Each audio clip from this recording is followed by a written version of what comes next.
per prefix will be added to an oxy acid when one oxygen atom when one oxygen atom is added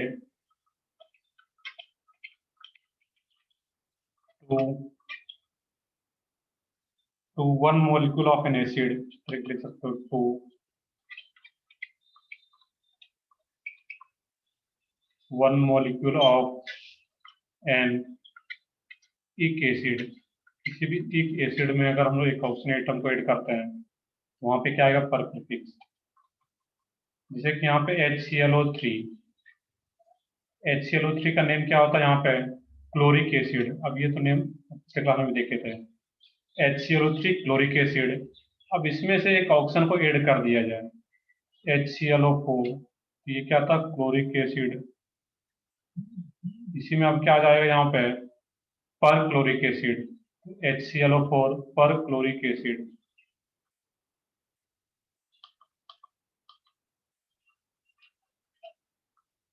पर chloric acid मैंने share के लिए लिया हुआ है।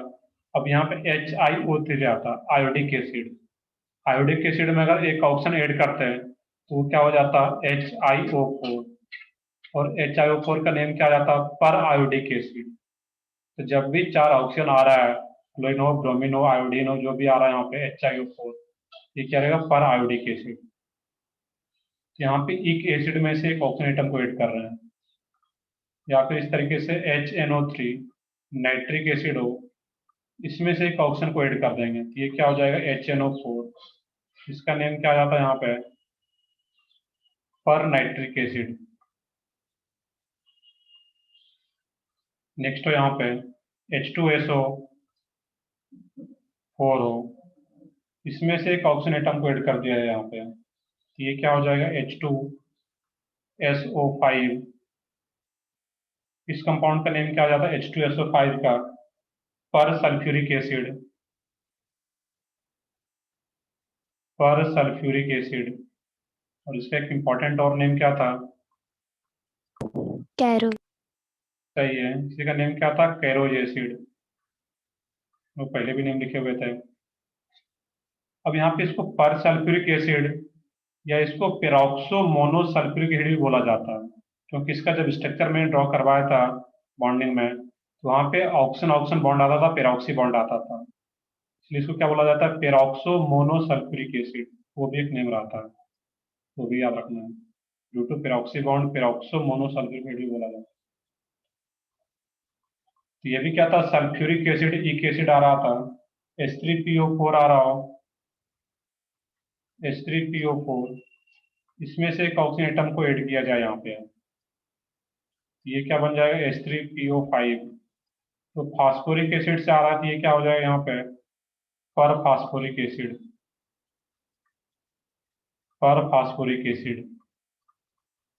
तो किसी भी एसिड में अगर एक मेनली क्या होगा, एक एसिड, तो जो भी आ रहा है यहाँ पे, chloric acid, nitric acid, sulphuric acid और फास्फोरिक एसिड, एक एसिड में से एक ऑक्सीजन को ऐड कर रहे हैं तो फिर क्या है उसमें पर। या कोई ऑर्गेनिक का भी कंपाउंड हो, यहाँ पे आ रहा हो CH3 C double bond O OH, इसमें से एक ऑक्सीजन को अगर ऐड कर दिया जाए यहाँ पे, ये क्या हो जाता है, CH3 C double bond O OH। इस कंपाउंड का नेम क्या था यहाँ पे, एसिटिक एसिड। और एसिटिक एसिड में एक ऑक्सीजन को ऐड कर दिया गया तो इसका नेम क्या आ जाता, पर एसिटिक एसिड,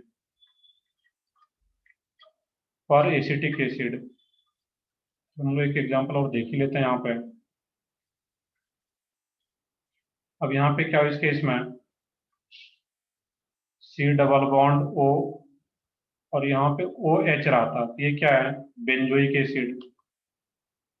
इस कंपाउंड का नेम क्या हो जाएगा यहाँ पे, जब एक ऑक्सीजन, मैं एक स्टेप और कर लेता हूँ, एक ऑक्सीजन एटम को जब ऐड कर दिया जाए यहाँ पे, ये क्या बन जाएगा, C double bond O OH। इस कंपाउंड का नेम क्या है यहाँ पे, पर बेंजोइक एसिड। अब ये जो पर बेंजोइड आ रहा है यहाँ, इसके रेस्पेक्ट में अगर यहाँ पे Cl लगा दिया जाए तो इस कंपाउंड का नेम क्या होता है? कुछ याद हो? शॉर्ट फॉर्म इसका फेमस है, या ऑर्गेनिक में यूज होता है बेसिकली ये कंपाउंड। कोई बताओ इसका शॉर्ट फॉर्म क्या आता है? इस पर बेंजोइक एसिड के रेस्पेक्ट में मेटा पे Cl है। मैं शॉर्ट फॉर्म ही पहले लिख देता हूँ, McPba। किसी कंपाउंड को क्या बोला जाता है? McPba, मेटा क्लोरो पर बेंजोइक एसिड। ये ऑर्गेनिक में काफी ज्यादा यूज होगा, तो इसको यहाँ पर भी देख सकते हो कि बेंजोइक एसिड में एक ऑप्शन को ऐड कर दिया गया, तो ये क्या रहेगा इसमें? पर बेंजोइक एसिड, और इसके रूप में Cl अगर मेटा पे रहता, यहाँ पे है नहीं वैसे, इसलिए मैंने डिफरेंट कलर का यूज करके बताया यहाँ पे कि Cl है, आ जाता तो मेटा क्लोरो पर बेंजोइक जो कि McPba, यहाँ भी पर वर्ड आ रहा है इस केस में। आई होप ये चीज क्लियर हुआ होगा कि पर प्रीफिक्स कब का यूज करते हैं यहाँ पे। नेक्स्ट है इसमें थायो प्रीफिक्स। थायो प्रीफिक्स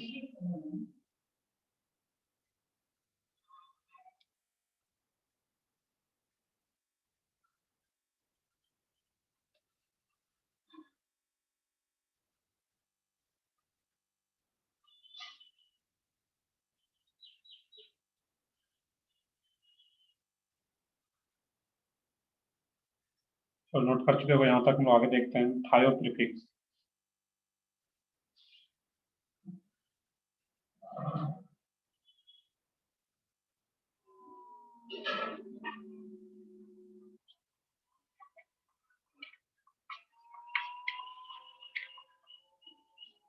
अब थायो प्रीफिक्स जो रहता है ये कभी होता है when one oxygen atom is replaced by sulfur,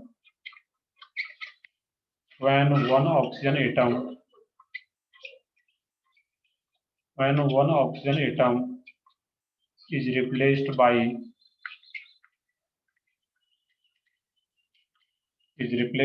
sulfur,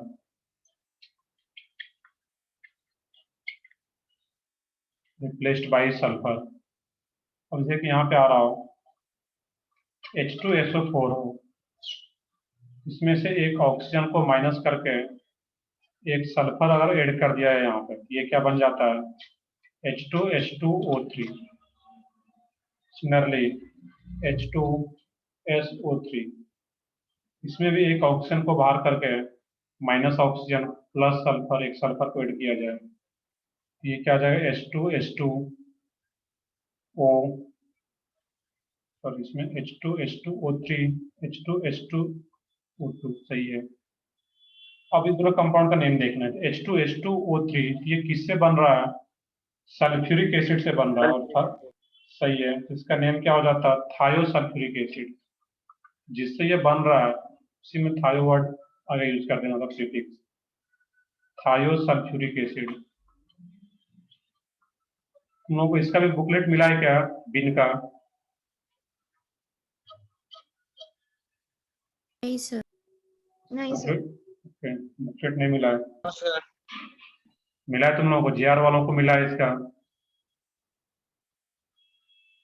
चलो ठीक है, देखता हूँ मैं, अगर एमआर को नहीं मिला, अगर इसका बुकलेट अगर होगा, मैं इसका पीडीएफ बना करके ग्रुप में सेंड करता हूँ, अगर होगा बुकलेट। बहुत ज्यादा नहीं है इसका, बस कुछ क्वेश्चन है जिससे प्रैक्टिस हो पाए हो ये सारे क्वेश्चन का। H2H2O3 तो थायो सल्फ्यूरिक एसिड। सिमिलरली नीचे क्या है? सल्फ्यूरस एसिड से बन रहा है, इसका नेम क्या जाता है? थायो सल्फ्यूरस एसिड। फिर मेनली क्या रहता है? सल्फर है, दैट मीन्स मेनली इस टाइप से यहाँ पे सोचना है हम लोगों को। इसके अलावा कुछ और कंपाउंड है जो कि मैंने पहले भी बताया था, इसको अलग से याद रखना। H2H2O4 और H2H2O6, H2H2O4, इसका नेम क्या जाता है यहाँ पे है? सर, हाँ बताओ। सर सॉरी, ये सेकंड वाले में सल्फ्यूरस होगा ना? बिल्कुल, क्या आएगा यहाँ पे? सल्फ्यूरस रहता हो, ये ऊपर एक एसिड है, तो ये असर आ रहेगा, थायो सल्फ्यूरस एसिड। अब यहाँ पे H2H2O4, तो H2H2O4 का जो नेम होता है डायथायोनस एसिड, इसको एक अलग से याद रखना था, डायथायोनस एसिड। और H2H2O6 डायथायोनिक, डायथायोनिक एसिड। सही है, डायथायोनिक एसिड, हम लोग पहले भी देखे हुए थे। इस दो को अलग से याद रख लो यहाँ पे। अब देखो यहाँ पे कुछ इंपॉर्टेंट चीजें मैं यहाँ पे बताता हूँ, ये तो आ गया नेम। अब मान लो कि यहाँ पे कुछ एनायंस आ जाता है, जो कि मैंने कल भी बताया था, आज मैं फिर रिपीट करता हूँ यहाँ पे है। जैसे कि कोई भी एक एसिड में से अगर हाइड्रोजन को बाहर करके उसका एनायन बनाया जाए, एक एसिड में से अगर हाइड्रोजन बाहर करके अगर कोई एनायन बनता है वहां पे, उसमें लोग क्या लगाते हैं वहां पे AT, अगर हाइड्रोजन बाहर करके वहां पे एनायन बनाया जा रहा है। और कोई अस एसिड है, अस एसिड में से हाइड्रोजन को बाहर करके अगर बनाया जा रहा है एनायन, तो क्या होगा IT। अब इसी के बेसिस पे यहाँ पे कुछ कंपाउंड में दे रहा हूँ यहाँ पे, जैसे कि ClO4 माइनस, इस कंपाउंड का नेम क्या होगा यहाँ पे, सोच के बताओ। ClO4 minus, perchlorate ion. सही है बिल्कुल। यहाँ पे सोचना क्या था, ये H कुछ भी रटना नहीं है, ClO4 माइनस बन रहा है, दैट मीन्स कहीं ना कहीं वो HClO4 से बन रहा होगा, और इसका एक H को रिप्लेस किया हो, दैट मीन्स H प्लस के फॉर्म में बाहर गया तो ये एक माइनस चार्ज, तो पर क्लोरिक एसिड से आ रहा था, तो पर क्लोरिक एसिड से आ रहा, दैट मीन्स एक एसिड से आ रहा है, और इसका एनायन बन रहा है यहाँ पे, दैट मीन्स वो क्या हो जाता है पर क्लोरेट आयन। इसका नेम क्या रहेगा, पर क्लोरेट आयन, पर क्लोरेट आयन। इस टाइप से याद रखना था यहाँ पे, कोई भी एग्जाम्पल इस टाइप से यहाँ पे। देखिए अब ClO3 माइनस ही आ जाए यहाँ पे, तो इसका नेम क्या रहेगा, क्लोरेट आयन। क्लोरेट आयन, सही है बिल्कुल। तो ये क्या है, क्लोरिक एसिड से बन रहा है, तो क्लोरेट आयन। तो कोई भी अगर इस टाइप का आ रहा है यहाँ पे, और एक एसिड है, तो इस तरीके से सोच पाएंगे यहाँ पे। कुछ मैंने कल भी बताया था इस टाइप से सोचने के लिए। अब देखो कुछ और भी यहाँ पे आ रहा हो इस केस में, देखिए अब यहाँ पे हो Na2H2O7, इस कंपाउंड का नेम क्या होगा यहाँ पे, सोडियम था। आराम से सोच के बताना है। Na2H2O7 किससे रिलेट करोगे यहाँ पे, डायरेक्टली तो याद है नहीं यहाँ पे, सोडियम पायरोसल्फेट। सही है। इसमें ये किससे बन रहा है, तो वहाँ पे थोड़ा रिलेट करना पड़ेगा एग्जाम्पल को। ये कहाँ, H2O7, कि कहीं ना कहीं ये किससे आ रहा होगा, H2H2O7, जो कि ओलियम आ रहा था। ओलियम का एक और नेम मैंने बताया था कि पायरोसल्फ्यूरिक एसिड, पायरोसल्फ्यूरिक। सही है, पायरोसल्फ्यूरिक एसिड। तो पायरोसल्फ्यूरिक एसिड एक एसिड आ रहा है वहां पे, तो सिर्फ अगर ये पूछा जाता कि H2O7 2 माइनस, इसका नेम क्या रहेगा, पायरोसल्फेट आयन। पायरोसल्फ्यूरिक एसिड से बना, दैट मीन्स पायरोसल्फेट आयन। तो ये क्या आ रहा है यहाँ पे, तो ये क्या रहेगा, सोडियम पायरोसल्फेट। नेम खुद से लिख लो इसका, सोडियम पायरोसल्फेट। तो ये दोनों H को रिप्लेस किया गया होगा सोडियम से, H2O7 2 माइनस, और यही दो सोडियम Na2 आ रहा होगा यहाँ पे। इसका नेम क्या था, pyrosulphate, sorry sodium pyrosulphate. Ion तो है नहीं, सिंपली सोडियम पायरोसल्फेट। इस तरीके से रेट करना है यहाँ पे, ऐसा नहीं कि कुछ आ गया तो ये क्या आ गया एग्जाम्पल, ऐसा कुछ भी नहीं है यहाँ पे, तो आइडेंटिफाई करना पड़ेगा वहाँ पे। एक एग्जाम्पल मैं और बताता हूँ यहाँ पे, इस टाइप में कुछ आ रहा हो, Hg, इस टाइप से Hg ट्वाइस N3 ट्वाइस, इस कंपाउंड का नेम क्या होगा, सोच के बताओ यहाँ पे।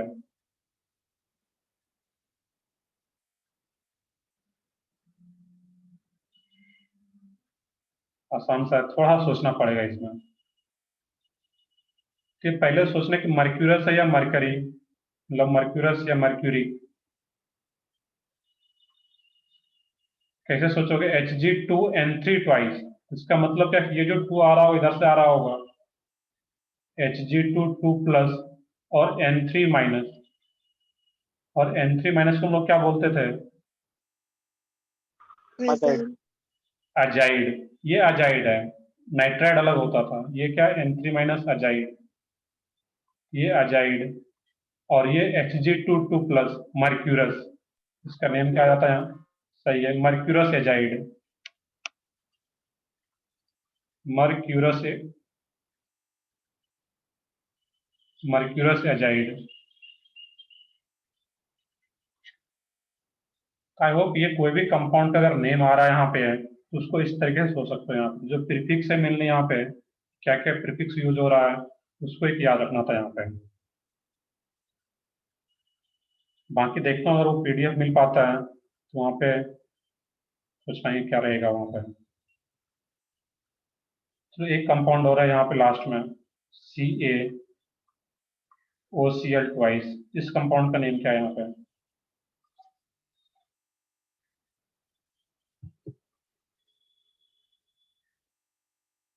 बताओ, कोई एक बताओ, इसमें सीखना रिलेट करेंगे, रटना कुछ नहीं है यहाँ पे। Calcium hypochlorite.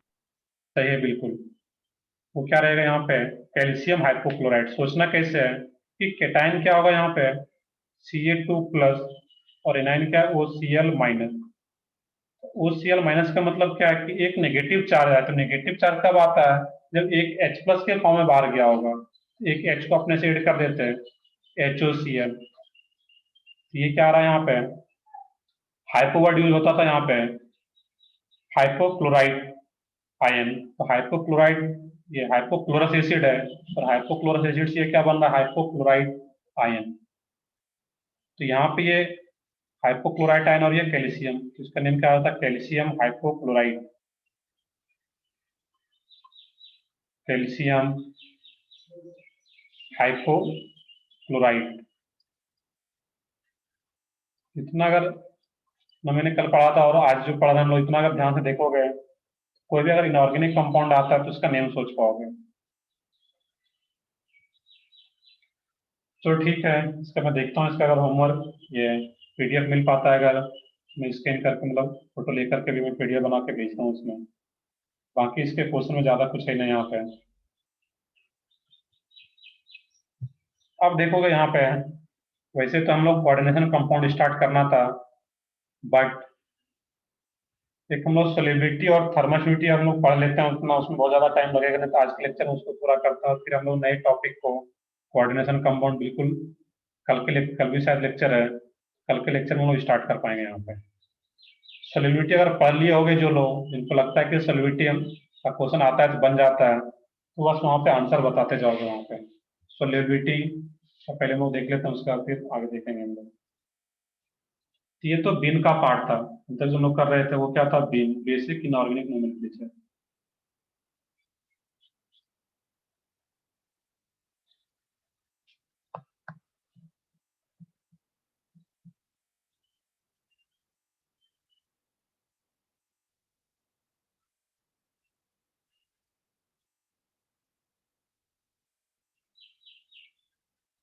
चलो देखते हैं फिर आगे हम लोग।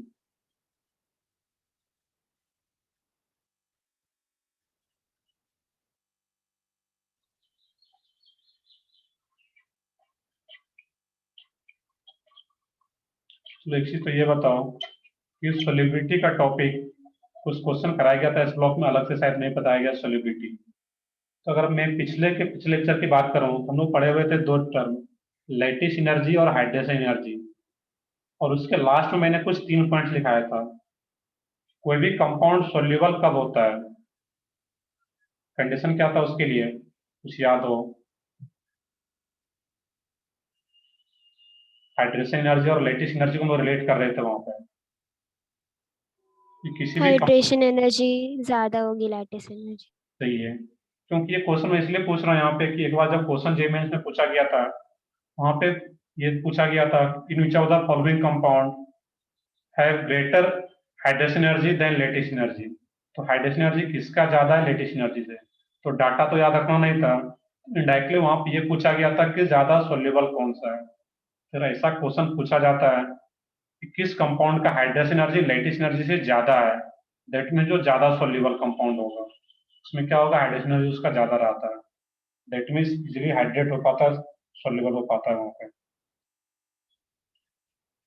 अब देख रहे हैं कि यहाँ पे जो सोल्युबिलिटी है यहाँ पे है, तो सोल्युबिलिटी जो देखते हैं हम लोग मिलने यहाँ पे वाटर की बात करें, बाकी अलग अलग में रहता है, बट मिलने हम लोग यहाँ पे देखेंगे सोल्युबिलिटी इन वाटर। तो solubility of mainly ionic compound की बात करते हैं तो हेडिंग डाल सकते हैं इस टाइप से, सोल्युबिलिटी ऑफ आयनिक कंपाउंड।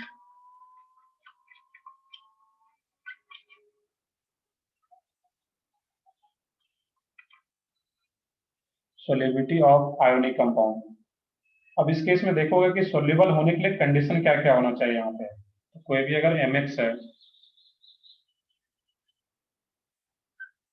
और अगर ये कोई भी आयनिक कंपाउंड है MX और ये अगर सोल्यूबल आ रहा है तो किन किन फैक्टर पे डिपेंड करेगा यहाँ पे। इनका जो फैक्टर आता है यहाँ पे है polarity of the solvent, solvent का पोलरिटी क्या उस पर भी डिपेंड करता है, पोलर है नॉन पोलर है, polarity of the solvent. Next होता है इसमें यहाँ पे हाइड्रोजन बॉन्डिंग एक फैक्टर होता है यहाँ पे,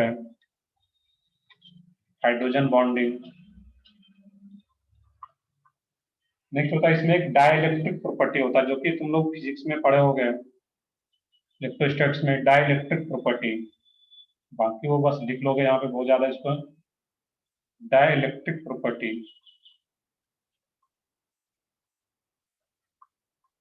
और last one extent of solvation, extent of solvation में अलग अलग फैक्टर पे डिपेंड करता है यहाँ पे, polarity of solvent, hydrogen bonding, dielectric property, extent of solvation.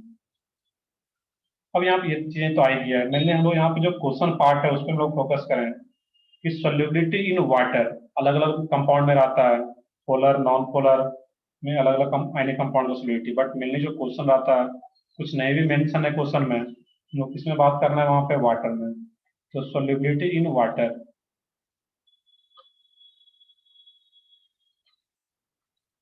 Solubility in water.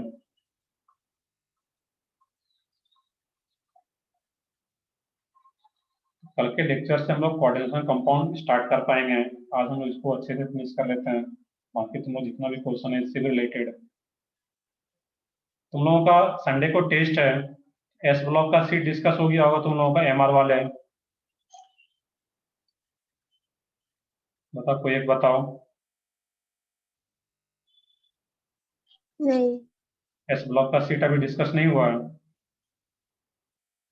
Okay, देखोगे नहीं हुआ है तो थ्योरी पढ़ के जाओगे, क्योंकि एस ब्लॉक तो पूरा हो पढ़ा दिया होंगे सर ना मोहित सर। सर। ओके, तो सर को देखो, सर का क्लास है तो सर को बोलना कि फिर अगर अगर नहीं होगा तब तो पॉसिबल नहीं हो पाएगा। थ्योरी भी पढ़ के जाओगे तो बेसिक क्वेश्चन तो रहेगा यहाँ से, बेस ब्लॉक से 2-3 क्वेश्चन तो कम से कम रहेगा। बाकी मेजर पार्ट तो बॉन्डिंग और पीरियोडिक टेबल ही रहना है। और पीरियोडिक टेबल में अगर किन्हीं को कल कोई डाउट होगा तो कल के लेक्चर में या आज के लेक्चर के एंड में भी अगर 2-4 डाउट पूछ पाओगे तो, क्योंकि अलग से कोई लेक्चर है नहीं अभी सेपरेट, तो जो भी 2-4 डाउट हो तो वो पूछ पाओगे पीरियोडिक टेबल में। चलो ठीक है, बाकी अगर नहीं भी हुआ है तो बेसिक क्वेश्चन ही रहेगा यहाँ से इस ब्लॉक से। सोल्युबिलिटी इन वाटर, तो यहाँ पे हम लोग जो सोल्युबिलिटी इन वाटर की बात करते हैं तो बेसिकली मैं यहाँ पे एक ट्रिक होता है, बेसिकली ट्रिक क्या है यहाँ पे तो समझने में बस याद रख सकते हो। कभी भी सोल्युबिलिटी इन वाटर चेक करना होगा आयनिक कंपाउंड का, तो यहाँ पे कुछ मैं पहले लिस्ट बनाता हूँ यहाँ पे F minus, OH minus, O minus,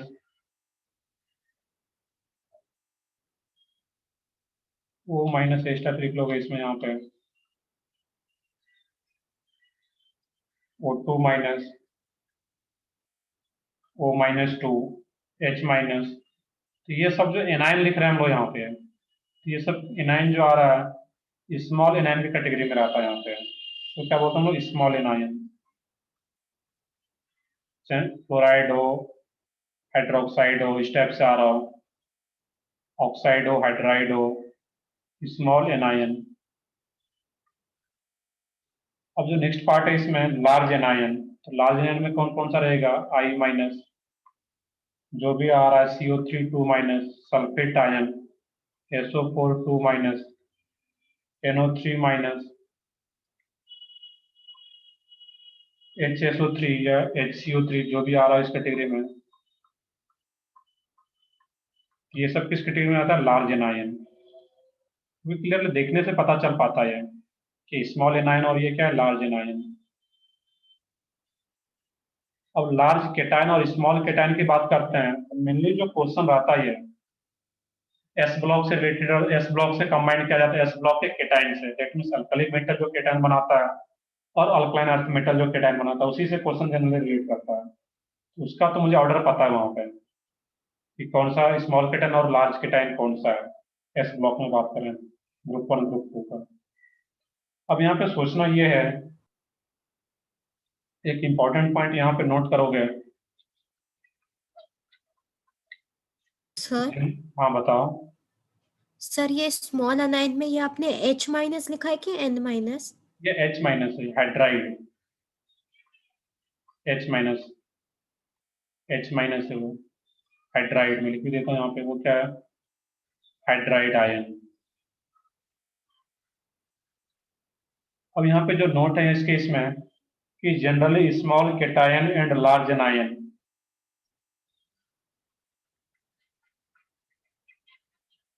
generally small cation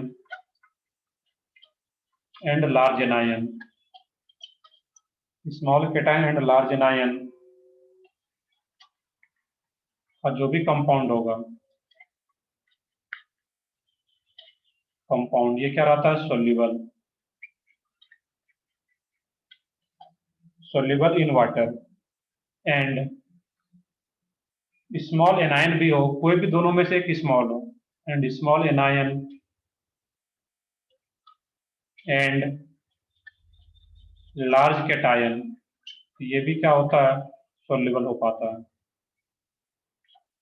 दोनों में से कोई भी आ रहा हो, दैट मीन्स एक स्मॉल और एक लार्ज हो, तो वो क्या होता है? सोल्यूबल। बट ये जो वर्ड है ये काफी खतरनाक सा वर्ड है ये, जनरली। जनरली का मतलब क्या है? नॉर्मली केस में तो होगा, बट कुछ जनरली लिखने का मतलब ही है कि वहां पे कुछ एक्सेप्शन होगा ही होगा। जनरली लिखने का मतलब क्या है? कुछ ना कुछ एक्सेप्शन रहता है, तो जो भी एक्सेप्शन वाला पार्ट है वो अलग से देख लेंगे। अब देखो यहाँ पे होता क्या है, इस केस में कोई भी मैं एक एग्जांपल से स्टार्ट करूं। मान लो कि यहाँ पे इस टाइप से कुछ आ रहा हो, BE +2 और BA +2, ग्रुप 2 की बात करता हूँ, बेरिलियम और बेरियम, और इसके साथ यहाँ पे ले ले तो I माइनस, यहाँ पे क्या ले लेते हैं? I minus. अब यहाँ पे जो कंपाउंड का फॉर्मेशन होगा इस केस में, यहाँ पे इसमें क्या होता है? B+2 और I माइनस, ये क्या बना लेगा यहाँ पे? BeI2, और ये जो बनाएगा यहाँ पे BaI2। अब देखने कि यहाँ पे BeI2 और BaI2, BeI2 में क्या रहता है? यहाँ पे एक स्मॉल है और एनायन कैसा है इसमें? I माइनस है, लार्ज है, एक स्मॉल और एक लार्ज, ये क्या होगा? सोल्यूबल होगा। इसमें मेनली बात कर रहे हैं हम लोग वाटर की बात कर रहे हैं, ये क्या रहता है? सोल्यूबल। और BaI2 क्या है यहाँ पे? है इनसोल्यूबल होगा। इनसोल्यूबल का मतलब क्या है? PPT फॉर्म करेगा यहाँ पे, इनसोल्यूबल, दैट मीन्स ये PPT फॉर्म कर रहा होगा। तो यहाँ पे ये B+2, ये स्मॉल केटायन है, पता है यहाँ पे ग्रुप टॉप टू बॉटम जाएंगे, BA+2 इस लार्ज केटायन, ये भी लार्ज और ये भी लार्ज, ये क्या होगा? इनसोल्यूबल, और ये क्या होगा? सोल्यूबल। या फिर अगर यहाँ पे स्मॉल एनायन भी ले लिया जाता तो इसी तरीके से हम लोग सोच पाएंगे वहां पे। अब इसका देखो एग्जांपल शुरू करते हैं यहाँ पे, या फिर इसको यहाँ पे एक फार्मूला भी होता है जो कि मैंने बताया था कि इसका रिलेशन किससे होता है? लैटिस एनर्जी से और हाइड्रस एनर्जी से। यहाँ पे उस फार्मूले से रिलेट करते हैं, बट उससे रिलेट करने की जरूरत नहीं, वहां पे फार्मूले बस एक इसको याद रख लेना था।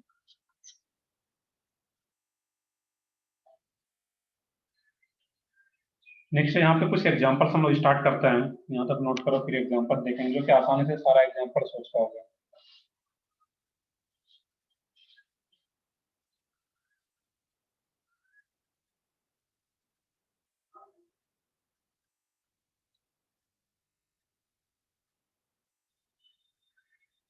स्मॉल एनायन देखने से पता चल जाए कौन कौन सा स्मॉल है कंपाउंड में एनायन। केटायन का मिनिस्ट्री ने बनाया को अंडरस्टूड सर आता है। नेक्स्ट है इसमें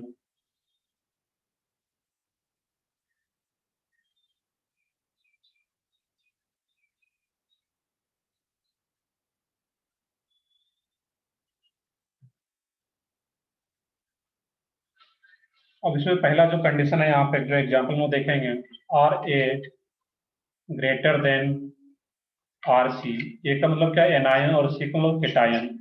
यहाँ पे जो साइज आर का मतलब क्या है रेडियस या साइज बोल रहे हैं हम लोग, यहाँ पे एनायन का साइज क्या हो लार्ज हो, उसका हम लोग कुछ एग्जाम्पल देखते हैं यहाँ पे। इसमें बात करते हैं यहाँ पे हम लोग सबसे पहले BeSO4 MgSO4 पूरा मैंने लिख रहा हूँ यहाँ पे फिर, और ये क्या होगा इसमें फिर यहाँ पे BaSO4। इसमें सोलिबिलिटी क्या रहेगा यहाँ पे, कौन ज्यादा सोल्यूबल होगा BeSO4 या BaSO4। तो यहाँ पे सोचने का तरीका क्या था कि SO4 सल्फेट है, तो सल्फेट आयन क्या है लार्ज, और B2+ स्मॉल, दैट में जो सोलिबिलिटी होगा इसमें इस साइड इंक्रीज कर रहा होगा सोलिबिलिटी।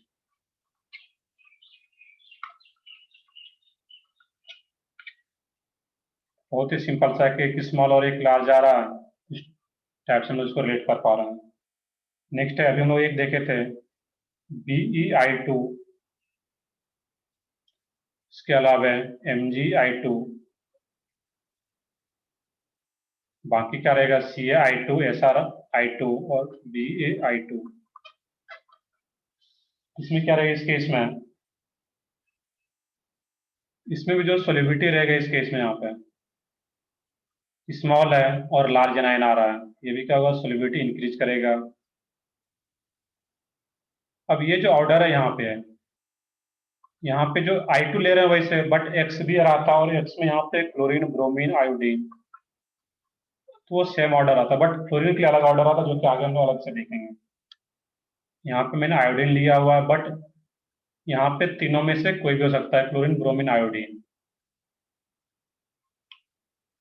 और इसमें भी क्या देखेंगे स्मॉल केटायन और लार्ज एनायन है तो वो सोल्यूबल हो पाएगा वहां पर। नेक्स्ट है इसमें BeCO3 MgCO3 CaCO3, तो मैं लिख देता हूँ SrCO3 और BaCO3। इसमें ऑर्डर क्या रहेगा यहाँ पे, इसमें भी सेम इस तरीके से सोचना है, यहाँ पर भी इसमें भी क्या रहेगा सेम तरीके से हम लोग सोच पाएंगे। तो इस टाइप का कोई भी क्वेश्चन अगर आता है यहाँ पे स्मॉल केटायन और लार्ज एनायन, तो वो क्या होता है जनरली सोल्यूबल आता है। तो तुम लोगों में जनरली क्वेश्चन अगर पूछा जाएगा तो नॉर्मल एक्सेप्शन वाला कम ही चांस है यहाँ पे, क्योंकि एक्सेप्शन इसमें बहुत ज्यादा होते हैं, बट नॉर्मली क्वेश्चन ज्यादातर पूछा गया है विदाउट एक्सेप्शन वाला। तो ये पॉइंट याद रखते हो, अगर कुछ भी भूल जाओ सोल्यूबिलिटी का क्वेश्चन आया हुआ है तो इसको एक बार जरूर चेक कर लोगे कि एक लार्ज और एक स्मॉल हो तो वो सोल्यूबल होगा। नेक्स्ट है इसमें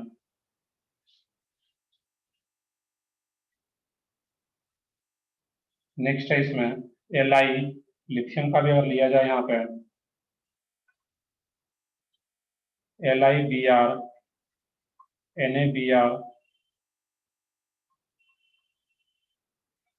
CsBr, तो यहाँ पे जो Br माइनस वो लार्ज कैटेगरी में रहेगा, दैट में जो सोल्यूबिलिटी होगा, और Li बहुत ही स्मॉल है, इसमें भी सोल्यूबिलिटी क्या होगा इस साइड इंक्रीज करेगा। LiBr सबसे ज्यादा सोल्यूबल हो पाएगा। और जब इसका रीजन ये होता है कि एक स्मॉल और एक लार्ज है, तो जो प्रॉपर बॉन्डिंग होता है वो नहीं हो पा रहा होगा वहां पे, एक स्मॉल और एक लार्ज, दैट मीन वो इजिली वाटर में सोल्यूबल हो जाता है। इसके पीछे का लॉजिक देखो, क्योंकि एक बहुत स्मॉल है, एक बहुत लार्ज है, वो क्या हो पाता है जनरली सोल्यूबल इसलिए हो पाता है वहां पे कि बॉन्डिंग प्रॉपर नहीं हो रहा होगा, तो इसलिए वो सोल्यूबल हो जाता है वहां पे। नेक्स्ट है इसमें, अब यहाँ पे केटाइन का ही साइज अगर लार्ज लिया जाए यहाँ पर, एनाइन जो वो स्मॉल आ जाए उस केस में,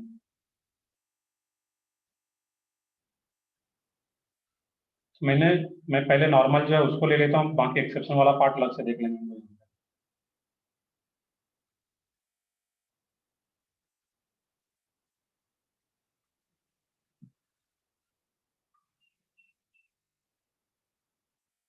नेक्स्ट है इसमें सेकंड, इसको फर्स्ट अगर बोलो यहाँ पे कि एनाइन यहाँ पे लार्ज ले रहे थे हम लोग,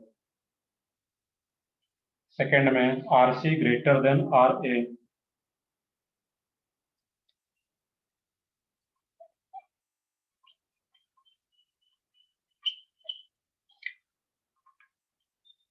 इसमें क्या होता है इस केस में यहाँ पे L I O H, N O H, C S O H, L I two O, N A two O, C S two O. Next है इसमें L I H, N A H, C S H. Fourth है इसमें B H two, M G H two, B A H two. Fifth है इसमें यहाँ पे कोई भी स्टेप से आ रहा हूँ, एल आई एफ, फ्लोरीन को अगर ले लिया जाए, L I F, N A F, C S F.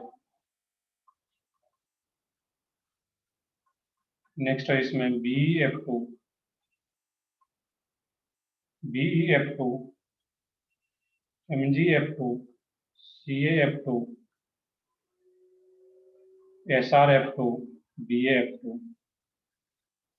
तो इसमें ऑर्डर क्या रहेगा यहाँ पे सोचना है। तो नॉर्मली क्या होता है L I O H, C S O H, O H minus को मैंने किस कैटेगरी में रखा था, एन, लिखने से भी पता चलता है O H minus, small anion है, स्मॉल एनायन और लार्ज केटायन, तो ये क्या होगा यहाँ पे सोलिबिलिटी क्या होगा, इसी का ज्यादा रहेगा सी एस ओ एच का, तो सोलिबिलिटी स्टाइड इंक्रीज कर रहा है यहाँ पे, तो एक स्मॉल ओ एच माइनस और एक large. L I O H जो होता है इवन सोल्यूबल भी नहीं होता, बिल्कुल भी सोल्यूबल नहीं हो पाता है, not soluble.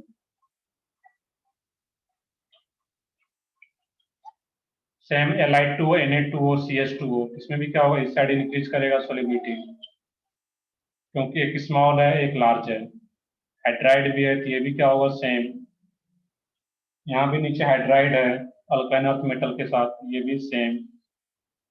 L I F है, और इनको किस कैटेगरी में रखा था मैंने यहाँ पे स्मॉल में, तो वो भी क्या रहेगा L I F, N F, K F, R B F, C S F. यहाँ पर भी क्या होगा सेम रहता है, बट थोड़ा सा यहाँ पे चेंज रहता है, ये क्या होगा यहाँ तक तो इंक्रीज करता है इस केस में, बट बी एफ टू जो है ये आगे आ जाता है यहाँ पे, बी एफ टू सबसे ज्यादा सोल्यूबल होता है, इसको एज एक्सेप्शन याद रखना था यहाँ पे।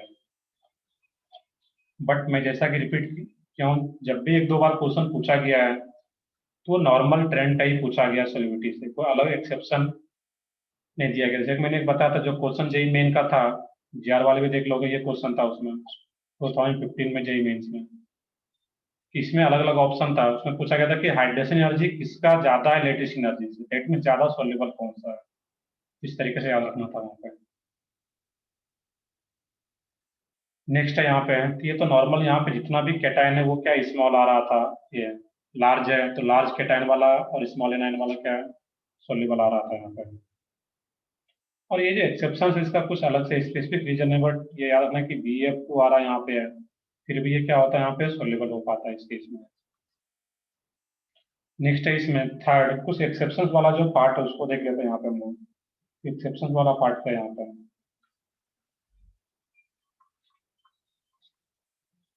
उसको थर्ड मान के चलो यहाँ पे।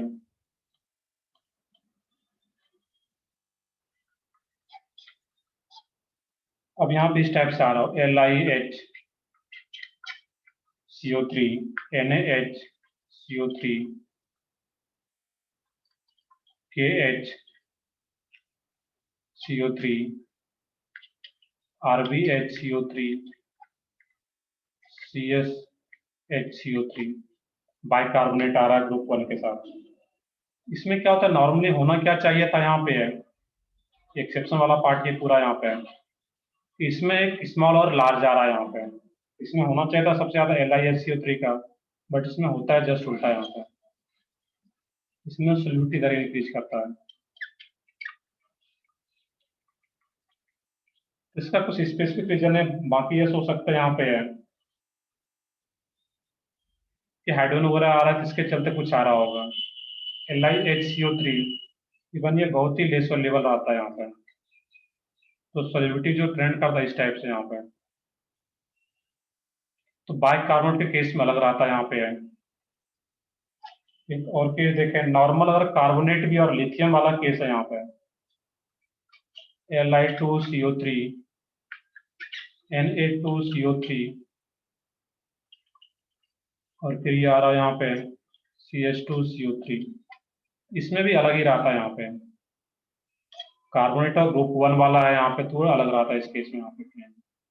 दैट मीन्स यहाँ पे स्मॉल और जो हम लोग लार्ज पढ़े थे उस पर नहीं आता है। इसमें क्या है, दोनों जो लार्ज वाला है यहाँ पे CH2CO3, इसी का सोलिबिलिटी ज्यादा हो पाता है। नेक्स्ट है इसमें यहाँ पे Li, क्वेश्चन है बेसिकली ये LiNai NaIKI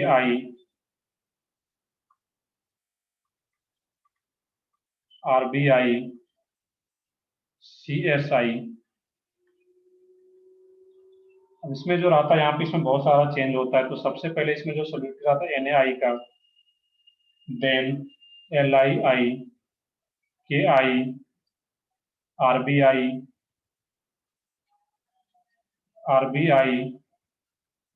CSI, इस टाइप से रहता है यहाँ पे। ये अलग ही एक्सेप्शनल है, बट ज्यादातर क्वेश्चन जो मैंने फर्स्ट एंड सेकंड में लिखा है यहाँ पे उसी से आता है, स्मॉल ग्रेटर लार्ज देना है। एक्सेप्शनल वाला बहुत ज्यादा केस पूछता नहीं है यहाँ पे। इस टाइप का कोई भी क्वेश्चन आता है तो यहाँ पे सोच सकते हो। तो ज्यादातर जो रहता है कार्बोनेट बाइकार्बोनेट इस टाइप का ग्रुप 1 ग्रुप 2 से रिलेट करके दिया जाता है क्वेश्चन में, सल्फेट वाला भी। नेक्स्ट है इसमें थर्मल स्टेबिलिटी, उसको भी देख लोगे, वो और भी आसान सा पार्ट है उसमें कि थर्मल स्टेबिलिटी कैसे चेक करते हैं किसी कंपाउंड का।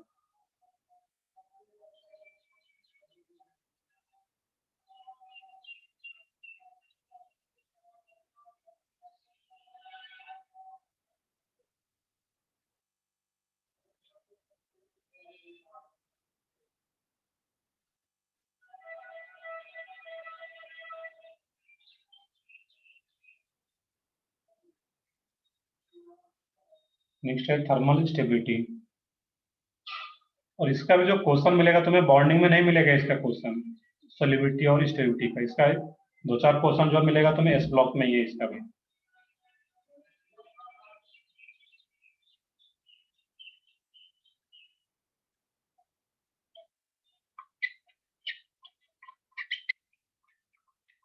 Thermal stability,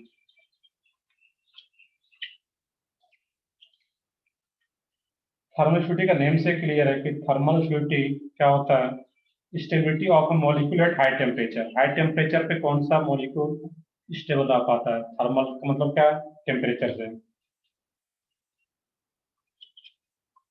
stability at high temperature, simply इसमें एक वर्ड लिखना चाहो, stability at high temperature, high temperature पे स्टेबिलिटी। अब यहाँ पे दो तीन फैक्टर स्टेबिलिटी चेक करने के इस केस में, बट एक पॉइंट यहाँ पे याद रखना ये है कि जैसे कि मैंने अभी बताया था पीछे कि एक स्मॉल और एक लार्ज हो, वो जनरली क्या होता है, सोल्यूबल होता है। यहाँ पे उसी के जैसे एक पॉइंट है यहाँ पर भी और इसमें मैक्सिमम इस पॉइंट को फॉलो, एक दो एक्सेप्शन ये बाकी सब इसी को फॉलो करता है। Generally large anion and large cation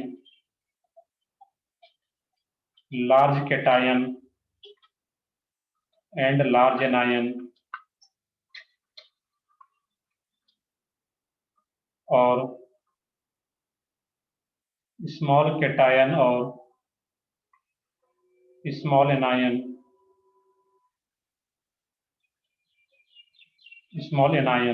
ये जनरली क्या रहता है, यहाँ पे स्टेबल हो पाता है।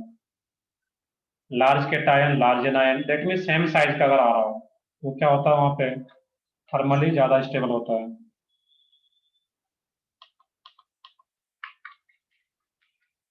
मोर स्टेबल कंपाउंड हो पाता है,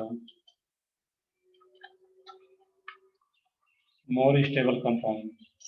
तो बस एक यही पॉइंट याद रखना है। बाकी इसको हम लोग पढ़े थे थाजान्स रूल, उससे रिलेट किया जाता है। यहाँ पे है कि अगर किन्हीं का कोवैलेंट कैरेक्टर ज्यादा है, कोवैलेंट कैरेक्टर अगर ज्यादा है वहां पे वो स्टेबिलिटी जो होता है उसका कम होता है। इसमें ये लिख सकते हो कि कोवैलेंट कैरेक्टर, क्योंकि जिनको थाजान्स रूल अच्छे से पढ़े होगे तो उससे रिलेट कर पाओगे। कोवैलेंट कैरेक्टर ज्यादा होता है, उसका जो स्टेबिलिटी है वो क्या होता है, कम हो जाता है वहां पे।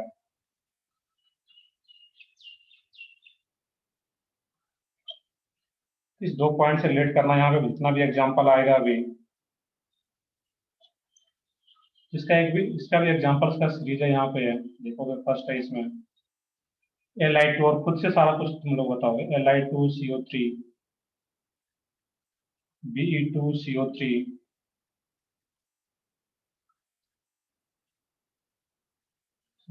Li2B, एक ग्रुप का लेना था Li2CO3 Na2CO3, B वाला बाद में आ जाएगा CH2CO3। इसमें ट्रेंड क्या आएगा यहाँ पे, नेक्स्ट हो BeCO3। बस स्मॉल और दोनों लार्ज है या दोनों स्मॉल है, बस ये याद रखना है यहाँ पे। BeCO3 MgCO3 BaCO3। थर्ड है इसमें Li2SO4 Na2SO4 CH2SO4, या फिर यहाँ पे BeSO4 MgSO4। इसमें भी जो रहेगा BeSO4। तो सब में ट्रेंड जो आता है इस केस में, लार्ज कैटायन क्या है इसमें, लार्ज है, और एनायन भी कार्बोनेट है तो वो भी क्या लार्ज है, कार्बोनेट हो या तो सल्फेट हो। इसमें जो ट्रेंड आता है स्टेबिलिटी का, थर्मल स्टेबिलिटी का, ये क्या रहता है इसमें, इंक्रीज डिसाइड करेगा थर्मल स्टेबिलिटी।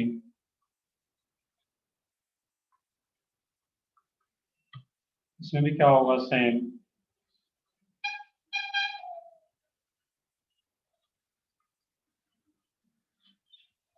इसमें भी क्या रहेगा, सेम। तो नोट कर लो यहाँ पर, आसान सा है, कार्बोनेट हो सल्फेट हो। और मैंने बताया था स्टार्टिंग में, इसको जनरली किससे रिलेट करता है, ग्रुप 1 ग्रुप 2 वाले से।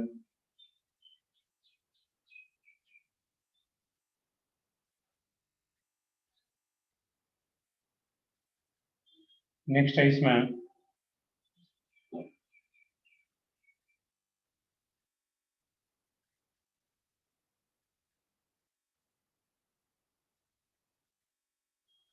अब नाइट्रेट हो NO3 हो ग्रुप 1 ग्रुप 2 के साथ, मैं यहीं लिख देता हूँ इसको भी, fifth one LiNO3 NaNO3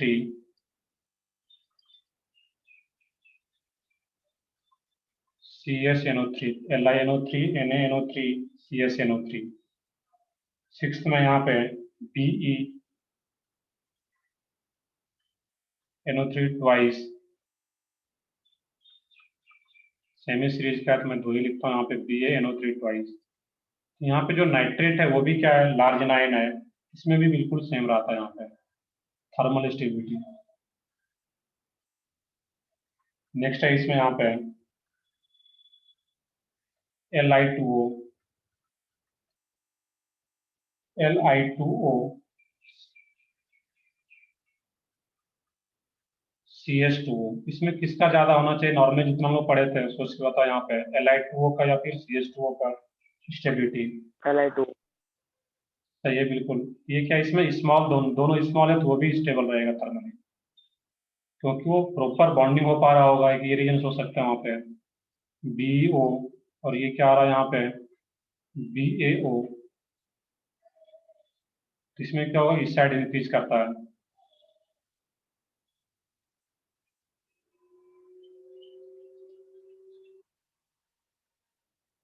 oxide है, स्मॉल एनायन है, और स्मॉल के टाइम तो वो क्या होगा, थर्मली ज्यादा स्टेबल हो पाता है वहाँ पे।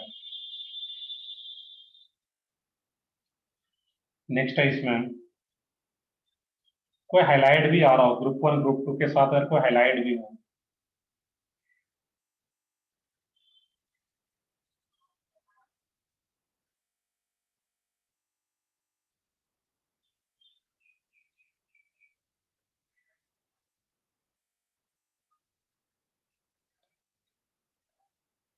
अब यहाँ पे क्या हो, जो भी देख लोगे नंबर क्या है उसमें 8 या 9 जो भी है, अब कोई हाईलाइट भी आ रहा हो इसमें LIX, NaX,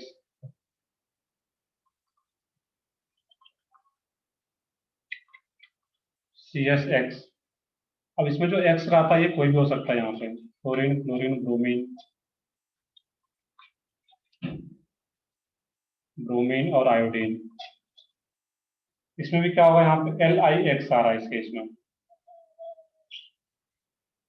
तो यहाँ पर भी क्या आ रहा है इस केस में, वैसे थोड़ा है ये अलग टाइप का यहाँ पे है, बट फिर भी इसमें कि कोई भी आ रहा है इस टाइप से। यहाँ पे पीछे जो आ रहा था वो सल्फेट, कार्बोनेट। अब यहाँ पे अलग क्लोरीन, क्लोरीन, ब्रोमीन, आयोडीन कोई भी अगर आता है यहाँ पे तो इसमें सेमी ट्रेंड आता है, इसी का ज्यादा रहेगा। मतलब क्लोरीन भी हो इसके साथ उसी का, मतलब सेमी रहता है इस केस में। नेक्स्ट हो यहाँ पे BeX2 का भी हो, सर एक्सेप्शन है। बिल्कुल एक्सेप्शन टाइम्स हो सकता है यहाँ पे। यहाँ पे क्या आ रहा है, क्लोरीन के लिए हम लोग जनरली यूज करते हैं इस केस में, क्योंकि ये स्मॉल और क्लोरीन भी स्मॉल, बट बाकी के लिए भी ये अप्लीकेबल होता है यहाँ पे। मैक्सिमम बुक में रहे क्लोरीन के बारे में दे रखा है, बट ClBrI के लिए भी अप्लीकेबल हो पाता है। BeX2 है, BaMgX2 है, एज ए एक्सेप्शन इसको यहाँ पे याद रखते हो इस टाइप से, BeX2, MgX2, और ये फिर क्या आ जाएगा BaX2। तो जनरली ये क्लोरीन क्लियर आता है यहाँ पे, बट ClBrI भी अगर आता है तो ये सेमी ऑर्डर को फॉलो करता है। नेक्स्ट है इसमें LiH, हाइड्राइड का केस हो, LiH और CSH, BeH2, BeH2, और ये क्या हो यहाँ पे BaH2। इसमें भी सेम ट्रेंड आता है यहाँ पे, तो क्लियर, इसमें कोई कंफ्यूजन है, हाइड्राइड है ये, स्मॉल है, और स्मॉल के टाइम के साथ मिल जाएगा तो वो स्टेबल बन पाता है थर्मली।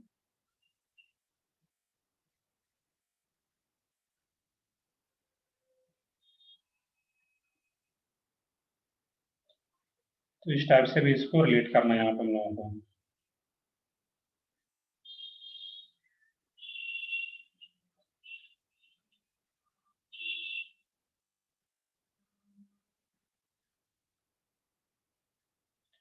एक दो पॉइंट और भी उसमें लिख देता है यहाँ पे।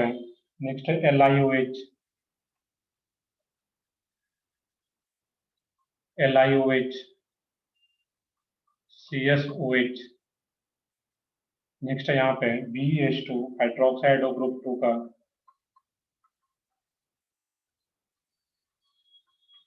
BaOH ट्वाइस, इस टाइप से आ रहा है यहाँ पे।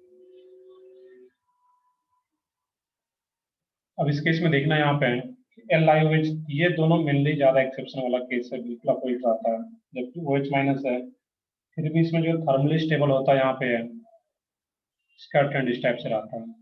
ये दो मेनली एज एक्सेप्शन रहता है यहाँ पे। क्योंकि इसमें तो फ्लोरीन के लिए तो वैलिड रहा था यहाँ पे, बाकी क्लोरीन ब्रोमीन के लिए अलग रहा पाता है यहाँ पर। तो हाइड्रोक्साइड आयन वाले का मिलने याद रखना है वहाँ पे कि क्या रहता है, एज एक्सेप्शन यहाँ पे रह पाता है।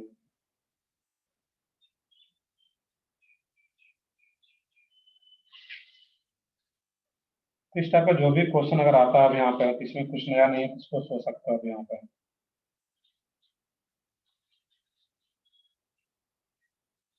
एक क्वेश्चन अगर ये पूछा जाए यहाँ पे एग्जाम में आया हुआ भी क्वेश्चन है ये, Na2CO3 MgCO3 और CaCO3, इसमें थर्मोस्यूटी का ऑर्डर क्या रहेगा, सोच के देखो।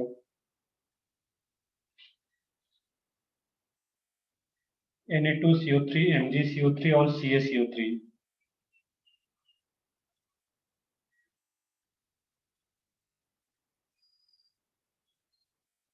अब ये दोनों लोग पता है, MgCO3 और CaCO3 का मैंने अभी बताया था पीछे यहाँ पे।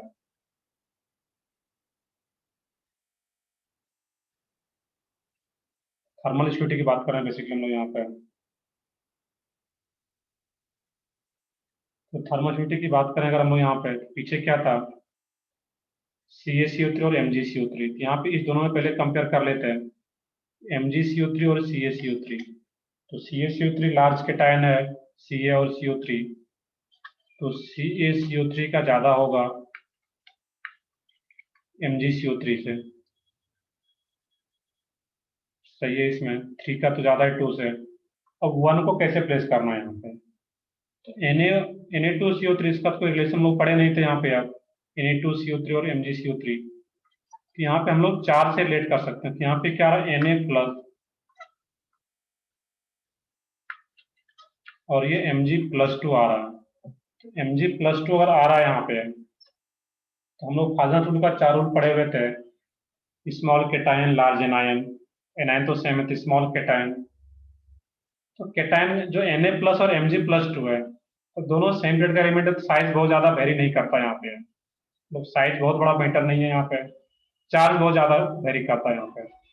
जब सेम पीरियड का हो तो वहाँ पे चार्ज वाला फैक्टर ज्यादा डोमिनेट रहता है, ये +1 +2, तो +2 Mg+2 चार्ज आ रहा है यहाँ पे, तो हाई चार्ज अगर है उसका क्या रहता है वहाँ पे, high charge on cation covalent character ज्यादा है इसका, और कोवलेंट कैरेक्टर ज्यादा है इसका यहाँ पे Mg वाले का, दैट मीन्स हम रिलेट किए तो कोवलेंट कैरेक्टर को यहाँ पे कि कोवलेंट कैरेक्टर अगर ज्यादा है तो स्टेबिलिटी क्या होगा इसका, कम रह पाएगा यहाँ पे।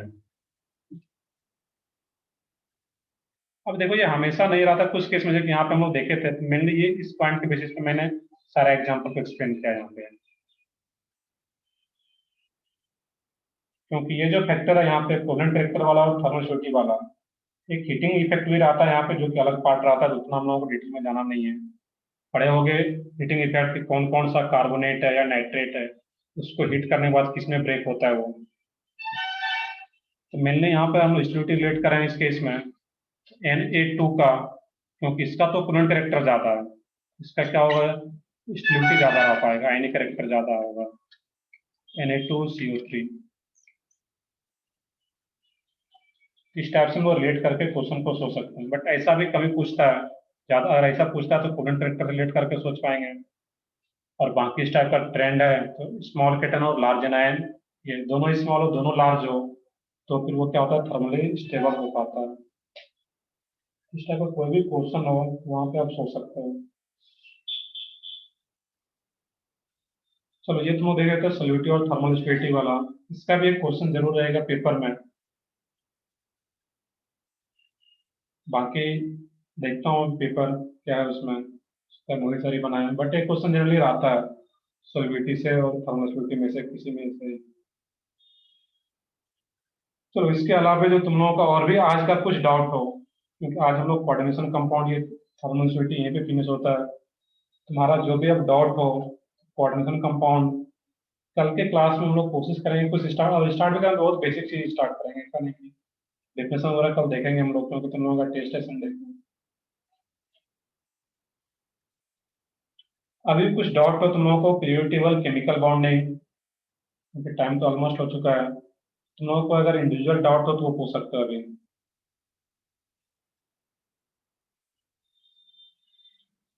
कोई भी इंडिविजुअल डॉट हो।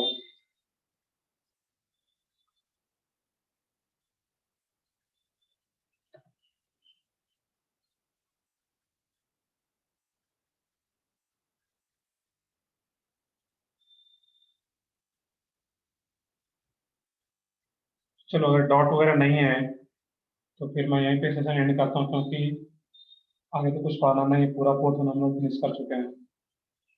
देखता हूँ मैं बीआईन का भी देखता हूँ, अगर पॉसिबल होगा तो मैं आधे घंटे में ये पीडीएफ बना करके देखता हूँ, तुम लोगों को अगर क्वेश्चन होगा मेरे पास तो।